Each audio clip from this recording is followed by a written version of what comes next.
Hello दोस्तों, आप सभी व्यूअर्स का स्टडी पॉइंट में स्वागत है। देखिए, हमने पिछली क्लासों में देखा है कि भारत का अक्षांश विस्तार कितना है, भारत का देशांतर विस्तार कितना है, भारत में कौन कौन सी रेखाएं होकर के गुजरती हैं, भारत की तटीय सीमा में कौन कौन से राज्य हैं और इंटरनेशनल अंतर्राष्ट्रीय जो सीमा बनाते हैं वो कौन कौन से राज्य हैं। ठीक, उसके आगे फिर हमने नेक्स्ट क्लास करी और नेक्स्ट क्लास में हमने देखा कि भारत में कितने राज्य जो कि अंतरराष्ट्रीय सीमा बनाते हैं और किस किस देश से कौन कौन सा राज्य सीमा बनाता है। ठीक, देखिए आज उसी के तहत जो है आगे हम कक्षा को लेकर के चलते हैं और देखेंगे। देखिए, वो एक सामान्य परिचय भारत का हो गया। उसके बाद में हम आगे देखिए भारत का भौतिक विभाजन, भारत का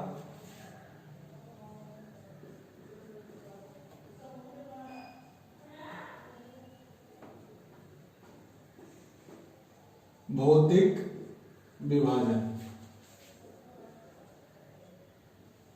देखिए, भारत का आज हम भौतिक विभाजन पढ़ेंगे और भौतिक विभाजन के अंतर्गत कौन कौन सी स्थल आकृतियां आती हैं, कौन कौन से क्षेत्र आते हैं, उसको हम देखेंगे। और उसमें देखिए क्या बोलते हैं, कितने पार्ट हैं, हम अध्ययन की दृष्टि से हम देखेंगे कि उनको कितने पार्टों में डिवाइड किया जा सकता है। तो उसमें हम देखते हैं। देखिए, सबसे पहले जो आता है वो होता है आपका हिमालय पर्वतीय क्षेत्र। ठीक है, हिमालय पर्वतीय क्षेत्र। उसके बाद आता है उत्तरी विशाल मैदान, उत्तरी विशाल मैदान। ठीक, उसके बाद आता है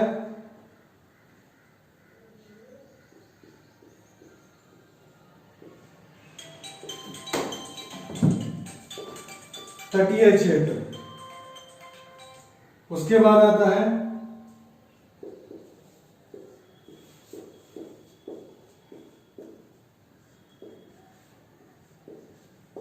प्रायद्वीपीय क्षेत्र। प्रायद्वीपीय क्षेत्र के बाद में आता है आपका द्वीपीय या द्वीपीय क्षेत्र। ठीक, देखिए हिमालय पर्वतीय क्षेत्र, उत्तरी विशाल मैदान, तटीय क्षेत्र, प्रायद्वीपीय क्षेत्र और एक हो रहा है आपका जिसको हम इसी में इंक्लूड कर लेंगे, हिमालय वाले में, उसको हम क्या बोलेंगे,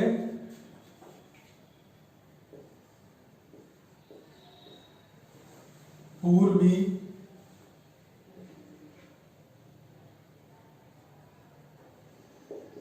क्षेत्र, है ना। हिमालय पर्वत क्षेत्र में हम जोड़ लेंगे पूर्वी क्षेत्र, मतलब जो पूर्वी राज्य हैं भारत के उनमें जो विस्तार है उसको हम देखेंगे।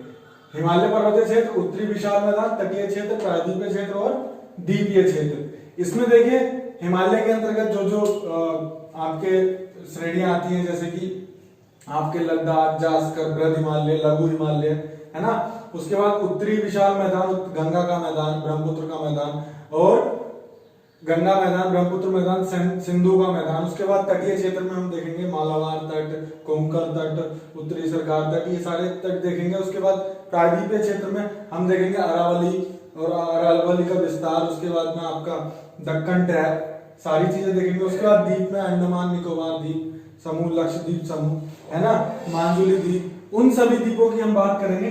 देखिए भारत के भौतिक विभाजन में हम सबसे पहला हेडिंग बना लेंगे, आप इसको उतारते चलें।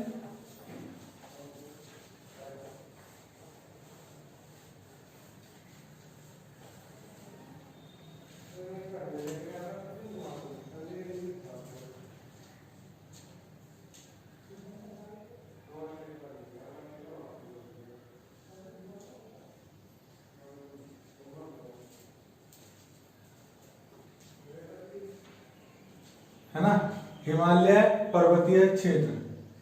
और हिमालय पर्वतीय क्षेत्र के अंतर्गत हम देखेंगे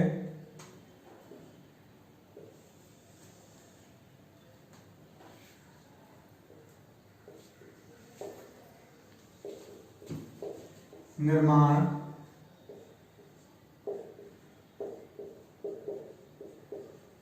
विस्तार, है ना, निर्माण, विस्तार,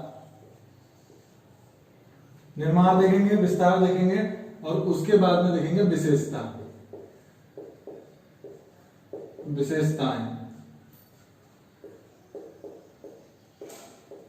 है ना, निर्माण, विस्तार और विशेषताएं।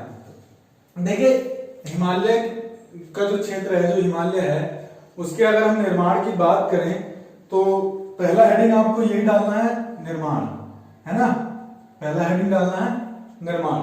देखिए जिस जिस तरीके से आज आप महाद्वीपों को देखते हैं वो पूर्व में ऐसे नहीं थे, है ना, वो पूर्व में ऐसे नहीं थे, बल्कि वो दो आकृतियों में बने हुए थे, है ना, सिर्फ दो ही आकृतियां पाई जाती थी, है ना, दो ही आकृतियां पाई जाती थी, जिसमें एक तो था आपका समुद्री भाग और दूसरा था आपका स्थलीय भाग। समुद्री भाग जो था उसको बोलते थे पैंथलासा, है ना, इसको बोलते थे पैंथलासा, और उसके बाद में जो स्थलीय भाग था उसको बोलते थे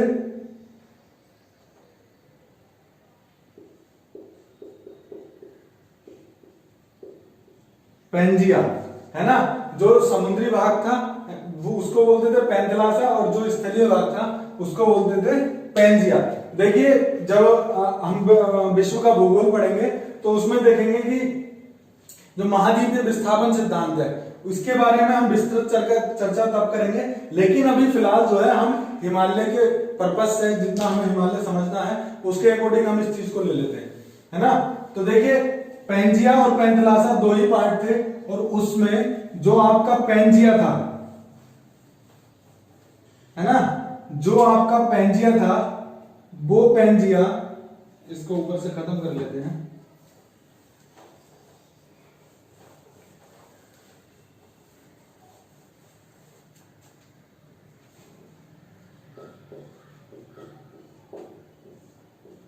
ठीक। देखिए जो आपका पेंजिया वाला भाग था वो पेंजिया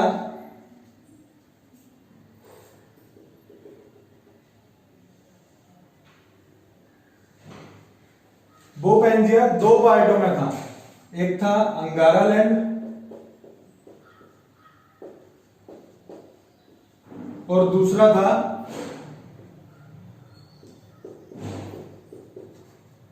गोंडवाना लैंड, है ना, अंगारा लैंड और गोंडवाना लैंड। जो अंगारा लैंड गोंडवाना लैंड था उसके बीच में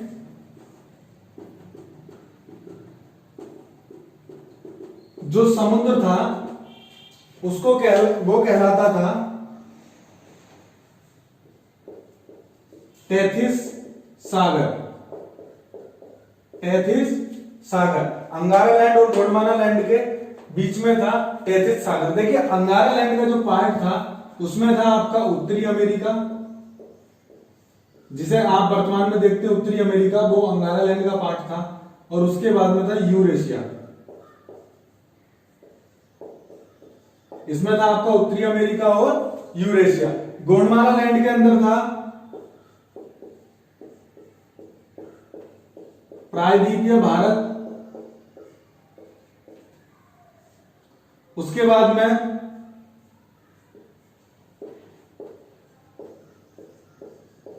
दक्षिणी अमेरिका,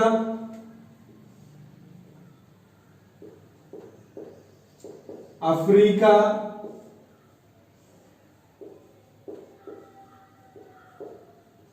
मेडागास्कर,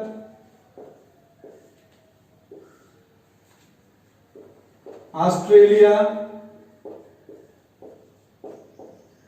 और अंटार्कटिका।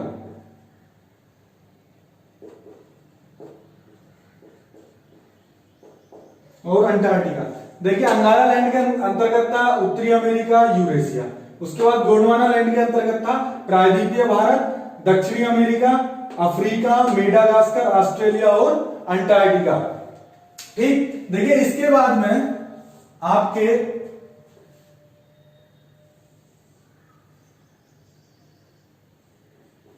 जब आप प्रायद्वीपीय विस्थापन सिद्धांत देखेंगे तो उसमें आपको और अच्छी तरीके से आपको विस्तृत व्याख्या दी जाएगी इसके अंतर्गत।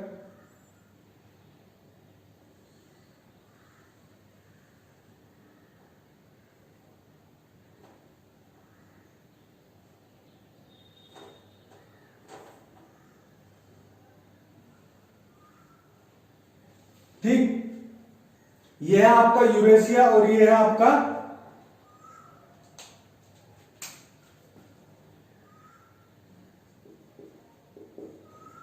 अफ्रीका, है ना।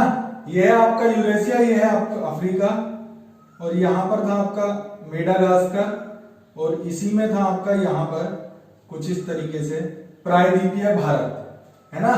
ये वाला जो क्षेत्र था वो क्या था, प्रायद्वीपीय भारत, प्रायद्वीपीय भारत। और इसके बीच में आपका ये सारा का सारा जो था आपका क्या था, वो समुद्री भाग था, है ना, समुद्री भाग था। जो हिमालय की उत्पत्ति हुई है, तो हिमालय की उत्पत्ति एक्चुअल में समुद्र से हुई है। वहां पर जहां आज हिमालय है, पहले वहां पर समुद्र था। उसमें देखिए ये अफ्रीका है, अफ्रीका था, और इधर जो है आपका प्रायद्वीपीय भारत था, ये मेडागास्कर था, ठीक। और उसके बाद ये यूरोप था, यहां पर एक रीयूनियन द्वीप और था, रीयूनियन द्वीप, है ना, ये रीयूनियन द्वीप था। देखिए कालांतर में लगभग आपके कार्निवोरस काल में, है ना, लगभग कार्निवोरस काल में जो है आपका ये जो अफ्रीका था, है ना, अफ्रीका से प्रायद्वीपीय भारत अलग हुआ। प्रायद्वीपीय भारत जो है अफ्रीका से अलग हुआ, और अलग होने के उपरांत ये उत्तर की दिशा में गति किया, है ना। ये उत्तर की दिशा में जो है इसने गति की, और ये इस तरीके से चलता चलता यहां तक पहुंचा। और जब यहां तक पहुंचा तो देखिए यहां पहुंचने तक जो है इसमें कुछ आकृतियां आ चुकी थी, जैसे आपके अरावली, है ना। अगर यहां बात करें तो इसमें आपके अरावली का निर्माण हो चुका था। उसके बाद में आपका दक्कन ट्रैप का निर्माण हो चुका था। उसके बाद में यहां पर आपके जो है दक्कन का पठार है, या छोटे नागपुर का पठार, ठीक है, छोटे नागपुर के पठार का जो है यहां निर्माण हो चुका था, यहां पहुंचते पहुंचते, ठीक। तो इसका मतलब ये जो स्थल आकृतियां हैं वो हिमालय के निर्माण से भी पहले स्थल आकृतियां हैं। जब हिमालय का निर्माण भी नहीं हुआ था उससे पहले स्थल आकृतियां हैं। तो देखिए जब ये यहां पहुंचा तो इस समय तक इधर ये यूरेशिया था, तो यहां पर जो नदियां इधर से निकल रही थी यूरेशिया में से, जो नदियां आ रही थी, है ना, जो नदियां आ रही थी उनके अवसाद यहाँ जमा हो रहे थे, है ना। जो यूरेशिया से जितनी भी नदियां निकल रही थी बड़ी बड़ी, वो सारे के सारे उनके अवसाद जो है वो यहाँ जमा हो रहे थे। और उन नदियों के अवसाद जब यहाँ जमा हुए तो ये जो सागरीय भाग है ये क्या हुआ, समतल हुआ। ये सागरीय भाग समतल हुआ है, और ये जो आपकी जो प्रायद्वीपीय भारत वाली प्लेट है, जो भारतीय प्लेट है, वो प्लेट आपके उत्तर की दिशा में लगातार गति कर रही थी। और उस दिशा में जाते जाते क्या हुआ कि इन दोनों के बीच में जब दबाव पड़ा, है ना, जब मान लीजिए इस तरीके से, और जब दबाव पड़ा तो ये उठते उठते उठते इस तरीके से हुआ। और आज जहां हम देख रहे हैं, जो हम देख रहे हैं, तो उसमें सबसे पहले जो है यहां पर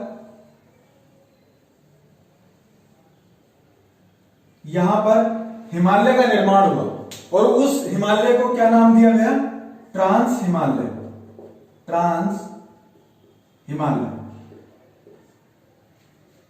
ठीक है। देखिए यहां पर जो है जो विस्तार हुआ हिमालय का उसको नाम दिया गया ट्रांस हिमालय। उसके बाद में फिर आपका निर्माण हुआ यहां पर, ये सब है ना, यहां पर निर्माण हुआ आपका बृहद हिमालय, बृहद हिमालय है, जिसको हम ग्रेट हिमालय भी बोलते हैं। उसके बाद में यहां पर निर्माण हुआ, इसको ब्लैक कलर से कर लेते हैं, यहां पर निर्माण हुआ इसका मध्य हिमालय का। इसका नाम क्या है? मध्य हिमालय। मध्य हिमालय। मध्य हिमालय के बाद में विस्तार हुआ आपका यहां पर शिवालिक हिमालय। शिवालिक हिमालय। देखिए पहले ट्रांस हिमालय का निर्माण हुआ, उसके बाद जो है आपके बृहद हिमालय का निर्माण हुआ, फिर आपके मध्य हिमालय का निर्माण हुआ, फिर शिवालिक हिमालय का निर्माण हुआ। मतलब सबसे प्राचीनतम हिमालय जो है वो ट्रांस हिमालय है और सबसे नवीनतम हिमालय जो है वो कौन सा है? शिवालिक हिमालय। तो दोस्तों आप इसको नोट कर लेंगे, उसके आगे चलते हैं। फिर देखिए इस तरीके से जो है वो विस्तार हुआ। ये हुई निर्माण की बात। जो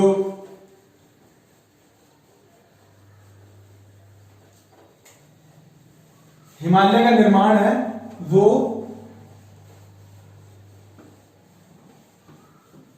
आपके इस तरीके से हुआ। और उसमें जो है देखिए हिमालय के निर्माण में ये सारी की सारी घटना जो है लगभग टर्सरी युग में घटित हुई थी। टर्सरी युग में घटित हुई थी, है ना। टर्सरी युग का एक अल्पाइन जो है, अल्पाइन कल्प आता है ना, अल्पाइन, है ना। अल्पाइन कल्प में, टर्सरी युग के अल्पाइन कल्प में जो है इसका निर्माण हुआ था। उसके बाद में देखिए हम बात करते हैं, आ जाते हैं हम अपने मेन पॉइंट पर। ये तो हो गया निर्माण। निर्माण के बाद अब डालते हैं आप विस्तार, है ना। ये सबसे बड़ा टॉपिक है विस्तार। देखिए विस्तार में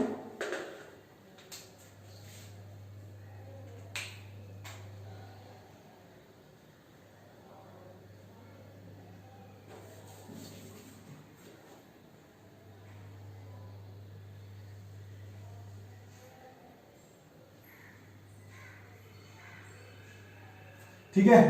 देखिए ये है ट्रांस हिमालय, ट्रांस हिमालय। उसके बाद में ये है आपका बृहद हिमालय, बृहद हिमालय। ठीक। उसके बाद में ये है आपका मध्य हिमालय या लघु हिमालय, सॉरी लघु हिमालय या मध्य हिमालय। उसके बाद में जो है ये आपका शिवालिक हिमालय, है ना। ट्रांस हिमालय, बृहद हिमालय, लघु हिमालय और शिवालिक हिमालय। देखिए हिमालय के 4 पार्ट हैं। नंबर 1 पे है आपका ट्रांस हिमालय, नंबर 2 पे आपका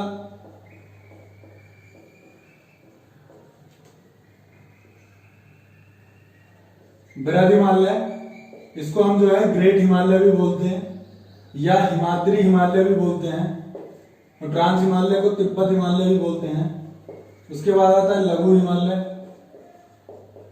और लघु हिमालय के बाद आता है आपका शिवालिक हिमालय।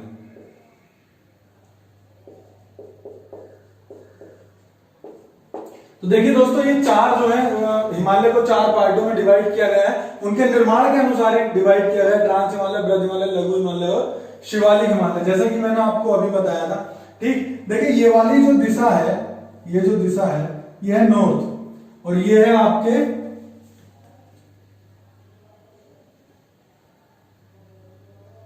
साउथ। ठीक है। ये है नॉर्थ और ये है साउथ, मतलब ये उत्तरी और ये दक्षिणी। तो मतलब यहां अगर हम देखें तो यहां पर है तिब्बत, तिब्बत। ठीक। और इधर जो है आपके अगर हम देखें तो इधर है भारत,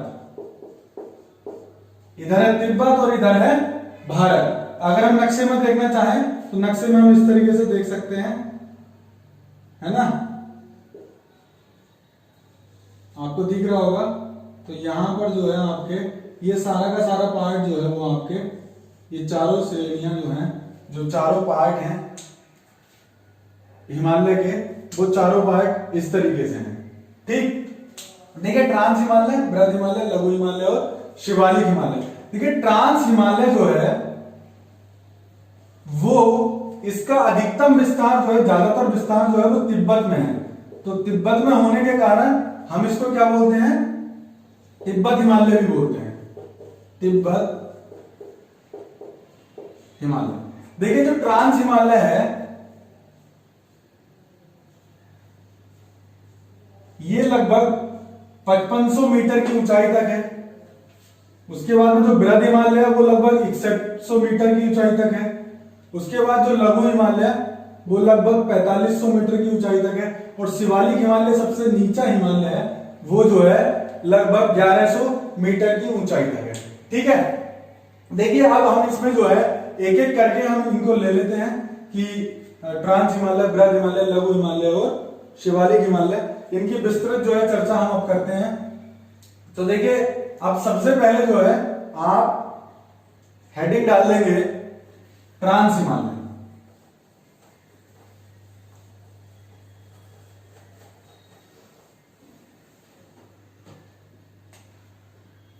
सबसे पहला हेडिंग डालेंगे ट्रांस हिमालय। ठीक, देखिए ट्रांस हिमालय के अंतर्गत मैंने आपको बताया कि ये तिब्बत में इसकी ज्यादातर जो है वो विस्तार होने के कारण हम इसको तिब्बत हिमालय भी बोलते हैं। तिब्बत में इसका विस्तार होने के कारण इसको तिब्बत हिमालय भी बोलते हैं। साथ साथ में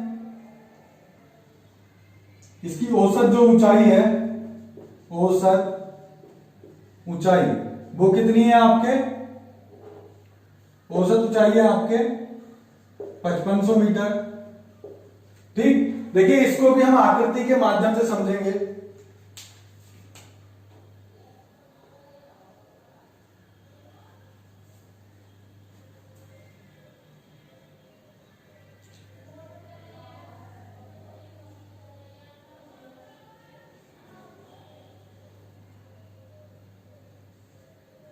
देखिए आप देख पा रहे होंगे यह है भारत। ठीक, तो देखिए भारत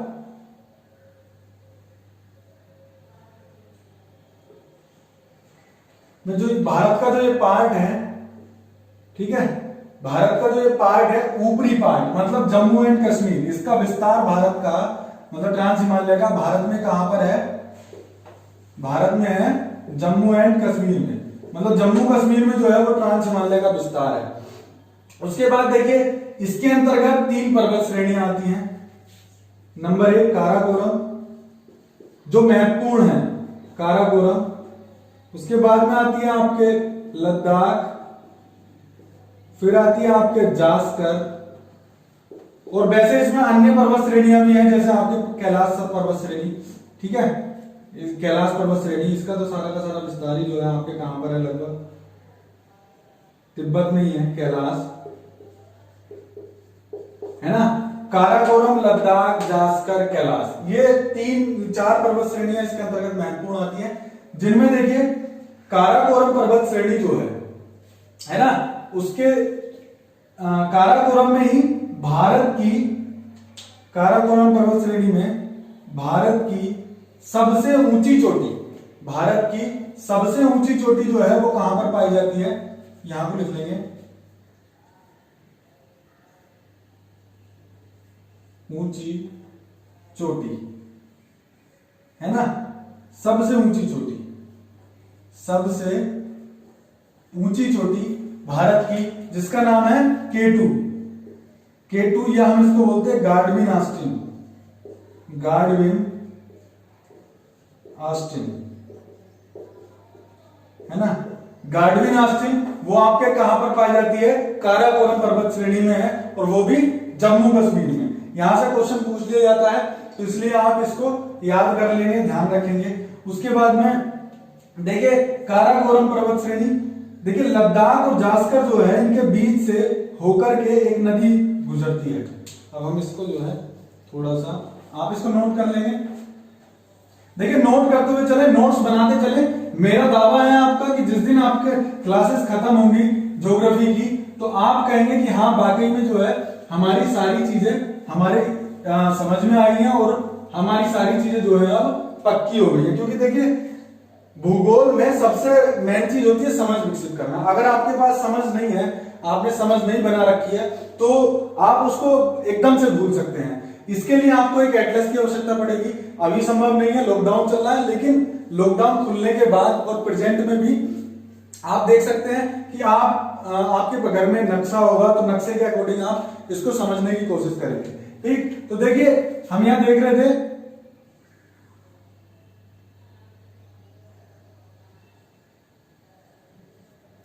यहां पर पर्वत श्रेणियां हैं, काराकोरम, लद्दाख और जास्कर। देखिए यहां से एक नदी निकलती है ना, मानसरोवर से वो नदी निकलती है और लद्दाख और जास्कर के बीच से आपके प्रवाहित होती है। उस नदी का नाम क्या है? सिंधु नदी। सिंधु नदी, देखिए सिंधु नदी जो है वो आपके ट्रांस हिमालय में बहती है ना, और ट्रांस हिमालय में बहती है और लद्दाख और जास्कर के बीच से बहती है। देखिए यहीं पर है आपका क्या? लेह। यहां पर है आपका लेह, इसके दक्षिण में लेह। ठीक है, ये जो है यहां पर आपका लेह है। उसके बाद में देखिए यहां पर ग्लेशियर पाए जाते हैं। ट्रांस हिमालय में ग्लेशियर, भारत के जो बड़े बड़े ग्लेशियर हैं वो सारे के सारे यहीं पर पाए जाते हैं। जैसे कि आपका सियाचिन,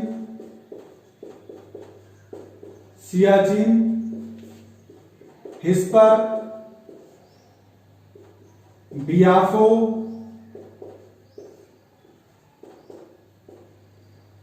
बाल्टेरा, है ना।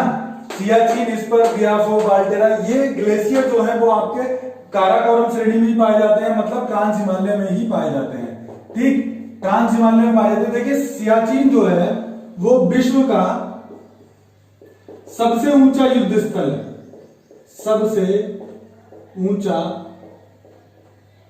युद्ध स्थल है।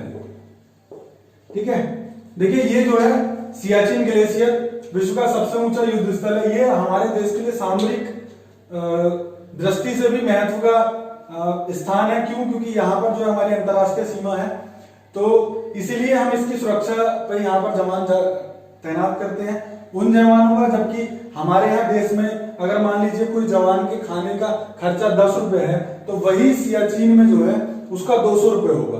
क्यों? क्योंकि वहां पर जाते जाते इतनी महंगी हो जाती हैं चीजें बहुत, क्योंकि बहुत ऊंचाई पर है, दुनिया का सबसे ऊंचा युद्ध स्थल है, तो इसलिए जो है यहाँ पर पहुंचना बहुत दुर्गम, ये बहुत दुर्गम इलाका है। उसके बाद आगे चलते हैं। देखिए यहां पर देखिए आपके इसमें कुछ दर्रे पाए जाते हैं, है ना, दर्रे। ट्रांस हिमालय में कुछ दर्रे पाए जाते हैं। वो दर्रे कौन कौन से हैं?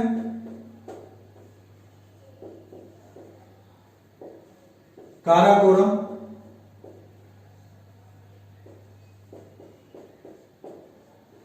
थांगला,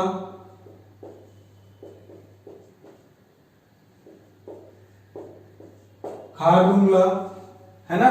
काराकोरम, थांगला, खारदुंगला, ये जो दर्रे हैं वो आपके कहां पर पाए जाते हैं? ट्रांस हिमालय में। और ये सारे के सारे दर्रे जो हैं वो कहां पर हैं? आपके जम्मू कश्मीर में। कहां?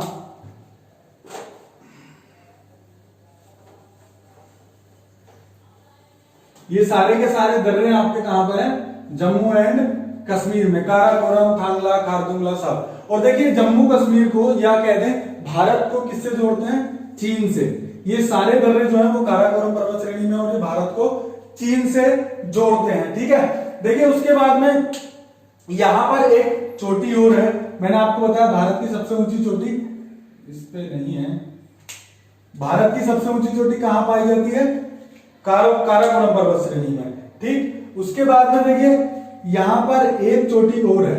ठीक, वो भी बहुत फेमस है। इस चोटी का नाम है राकापोसी शिखर। राकापोसी शिखर। देखिए जो राकापोसी शिखर है, ये जो चोटी है ये विश्व की सबसे तीव्र ढाल वाली चोटी है। विश्व की सबसे तीव्र ढाल की चोटी जो है वो आपके कौन सी है? राकापोसी शिखर। ये भी जो है जम्मू कश्मीर में पाई जाती है। ठीक, उसके बाद में देखिए यहां पर आपका ग्लेशियर हो गए, दर्रे हो गए, चोटियां हो गई। उसके बाद में देखिए यहाँ पर आपके जो ये सिंधु नदी है, जब ये मानसरोवर से निकलती है तो ये भारत में प्रवेश करती है, ठीक। और भारत में प्रवेश करने के बाद में यहाँ पर जो आप देख रहे हैं ना, यहां पर इसको आप थोड़ा सा डायग्राम को बड़ा कर लें, बड़ा इन द सेंस कि यहां पर हो गई काराकोरम, ये हो गई ये, और यहां पर हो गई आपके सिंधु। देखिए यहां पर जो आपके ये वाला जो एरिया है पीओके वाला है ना, पीओके वाले एरिया में यहां पर सिंधु नदी ये आपका पर्वतों को काटती है और एक गार्ज का निर्माण करती है।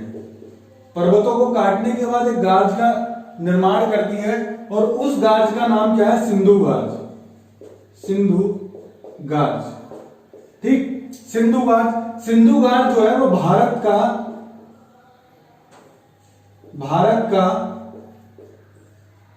सबसे गहरा गार्ज है। सबसे गहरा कह लो या बड़ा कह लो, सबसे बड़ा या सबसे गहरा गार्ज जो है वो सिंधु गार्ज है भारत का। वैसे भारत में जो गार्ज पाए जाते हैं वो भारत में आपका जो नामचबरवा वाला एरिया है अरुणाचल प्रदेश में, वहां पर भी गार्ज है नामचबरवा गार्ज के नाम से, ठीक। लेकिन सिंधु गार्ज जो है वो भारत का सबसे गहरा गार्ज है। आप इसको नोट कर लेंगे। देखिए दोस्तों, अगर आप नोट्स बनाते हुए चलोगे तो डेफिनेटली आप, अगर मान लीजिए आपके पास में एटलस नहीं है वर्तमान में, तो मेरी कोशिश ये रहेगी कि आप इसको बिना एटलस के ही बोर्ड पर ही सीख लें, ठीक। तो आपको एटलस देखने की जरूरत नहीं पड़ेगी, क्योंकि मैं इतना जब आपको खोल करके दिखा रहा हूं तो। लेकिन आने वाले समय में आपने और समझ विकसित करने के लिए आपको एटलस की आवश्यकता पड़ेगी। तो देखिए सिंधु गार्ज यहां से जो है आपका गुजरता है, ठीक। सिंधु गार्ज, देखिए एक्चुअल में गार्ज होता क्या है, आपके जहन में आया होगा, बोले गार्ज क्या है? ये गार्ज तो बता रहे हैं कि हाँ गार्ज गार्ज गार्ज गार्ज है क्या? देखिए गार्ज जो है वो एक स्थलाकृति है। वो क्या है? एक स्थलाकृति है, ठीक। गार्ज एक जो है स्थलाकृति है। देखिए यहां से कोई, इसमें ये जो आपका पर्वत है और पर्वत में कोई नदी बहती हुई आ रही है, ठीक। नदी बहती हुई आ रही है और वो जो है आपके पर्वत से नदी बह रही है, और उस नदी, जब वो नदी बह रही है तो यहां पर जो पर्वत की ऊंचाई है वो जो है धीरे धीरे धीरे धीरे कम होती जाएगी। धीरे धीरे धीरे जो है वो कम होती जाएगी और एक दिन को आपको यह आकृति इस प्रकार से देखने को मिलेगी, ठीक है। यह आकृति इस प्रकार से देखने को मिलेगी, मतलब ये पर्वत जो है वो छट जाएगा, पर्वत छट जाएगा और उसके बीच में जो है एक गड्ढा बन जाएगा। ये कोई एक दिन की प्रक्रिया नहीं है, ये हजारों साल, लाखों साल की प्रक्रिया है। तो उसमें ही जो है निर्माण होता है। तो सिंधु नदी का जो गार्ज है वो इसी प्रकार से बना है। यहां पर सिंधु नदी बहती है, ठीक है, गार्ज में गार्ज का निर्माण करके सिंधु नदी बहती है और पाकिस्तान को चली जाती है। तो इस तरीके से जो है आपका ये होता है गार्ज। उसके बाद आगे चलते हैं। देखिए ट्रांस हिमालय की हमने बात कर ली है।